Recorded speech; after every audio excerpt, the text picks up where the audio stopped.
Hi, friends. Welcome back to Call to Homeschool with me, Meg Thomas, your coach and homeschool guide.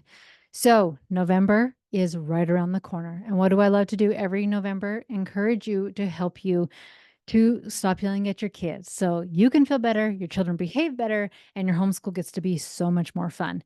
It has been a fun challenge that I've done for years, and I would love to have you join me on this adventure. Last week, I talked about why we yell, even when we don't want to. And today, I want to answer the $1,000,000 question, but what do I do instead? And because knowing yelling isn't working is one thing, but having tools for what to do in those heated moments is what can really change everything. So, I'm going to start with your fundamentals. And this is a big part of the No Yell November challenge, are taking care of our most basic needs. And this is to keep our nervous system regulated. Because when we have a regulated nervous system, it helps us to not go into fight or flight. Because when we go into fight or flight, that is when that part of our brain takes over that we're like, I didn't even realize I was yelling. I went from 0 to 10 in 2 seconds. And we want to get you to a place where you are not going into that fight or flight response. And how we do that is by taking care of your fundamentals. And so going through all of those in the challenge and daily practices that you get to do to really help you. And it was so neat to see some of the comments that people said, like they didn't even realize that, like one of the things is drinking enough water each day, right? Sounds so simple and so silly. But she said, I was drinking all my water, and then they had like a water filter company shows up or something, delivers water to their house, and there was a delay. And so she didn't drink very much water for a few days and instantly felt her mood shift and instantly felt herself being more grumpy and more irritable. So, all of these fundamentals are there to set you up for success so that your nervous system isn't so dysregulated. So, when your kid does spill, when your kid does say math is stupid, or your kid's like, I hate this, whatever it is, I can't find my shoes, the running late to go out of the house, you can show up in that part of your brain like a first responder of like, not a big deal. We can take care of this. Oops, let's clean up the mess, right? So, really getting us into that place where we can actually function and look at something without going to that freak out mode. The what's it called? I just fight or flight. I don't know. I just forgot that word. So, anyways, and so also we're working on that mindset of rewiring your brain. Say that 3 times fast. Rewiring your brain so that your automatic response is not to yell. And this is so huge of this mindset piece. And so even when I was learning how to do this, and like one of my triggers was coming home of and I knew it was going to be a mess, right? And I'd come in and I'd be so grumpy and so angry. I had to literally rewire my brain to show up in the way that I wanted to. And so that is a huge piece of this, is that mindset piece so that your I don't know, I'm forgetting my words today. Autopilot is not to go to yelling. So instead of yelling, we have things like happy habits, right? I have podcast episodes. You can download this for free of having these happy habits so that you can start creating peace around different things in your home, right? So it's like, hey, if my kid hits each other, we already know what the consequence is. I don't have to think about it. I don't have to react about it. I can just show up as this first responder that was like, oh, when we hit, this is the consequence. We don't hit, this is the positive consequence, right? So having those happy habits, and that is free on my website, coachmegthomas.com. You can just go and download that. So awesome. Then a lot of things of like when your shoes are on, then we can go.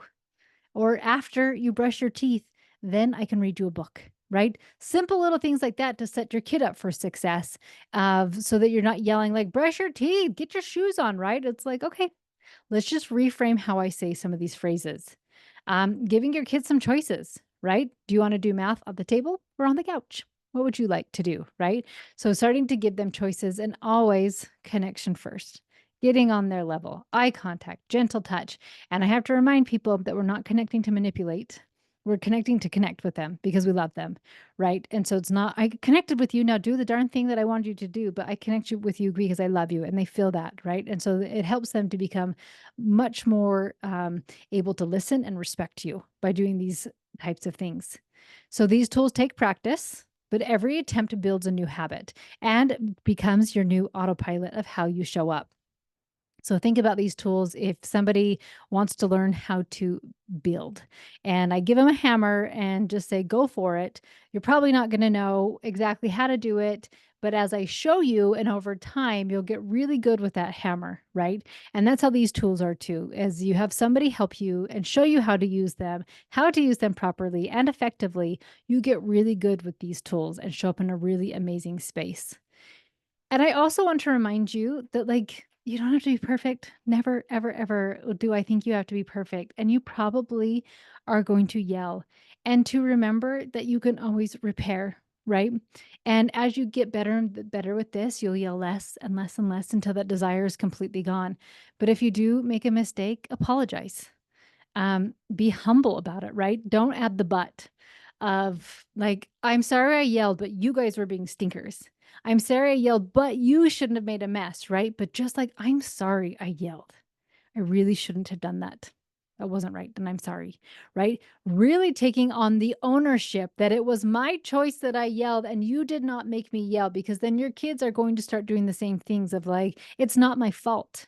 This person made me do this. This person made me do that when nobody can make you do this. And so taking that ownership, really like so powerful for you, but powerful for your children as well. Let's see, what else do we have? So we're going to keep practicing progress, not perfection. One calm moment today is better than yesterday. And over time, calm responses become the new normal. So now you have some alternatives you can try this month for No Yell November to start seeing some progress, right? And I wanted to share a few more things about what parents saw in their house to, if you are on the fence of like, hey, do I want to do this challenge? Like you do. But let me say some other things that parents said that they saw in their own family. They saw more peace and more patient with their children. Their kids were less resistant to doing schoolwork and getting ready for new activities. Isn't that huge? Like kids not resisting to do school and not to leave the house, no resistance. I know my son really was excited to see my change, and he was just as sad yesterday when I yelled. He even tried to convince me it wasn't a yell. I think this has helped my relationship with my family. Absolutely. Because you can imagine if you have a good friend or somebody and they're just so kind and so good to you, how you feel about that person and how you feel when you're with that person. And then if you have somebody who yells at you, how do you feel with that person? And if you want to connect with your kid, you have to stop yelling. Like, you just do. You cannot have an amazing relationship with somebody and yell at them. So you've got to get that, nip it in the bud. It was awesome. My kids, there was so much more connection. My kids were speaking more kindly and they were more cooperative. I became more relaxed and okay with the loudness of 4 kids. So that means the kids got to be kids because mom was not yelling at them now. And the kids argued less and were able to resolve most issues between themselves. And then more things that the parents saw themselves, they were calm, they were more rested, less rushing around, more patient, compassionate, more self-control. Have you heard how many times, um, like, people are talking about that, like, their emotional energy, they didn't have to expend it so much, and how, like, we only have so much energy and how nice it is to be able to have more keep your energy. I felt calmer and happier because of it. Also made more time for myself to work out instead of work on family stuff, right? So actually had time to do things mom wanted to do instead of just putting out fires all the time. I was able to see I'm in control of whether I yell or not, and it truly is a choice. I also saw that taking better care of myself is so helpful with day to day life.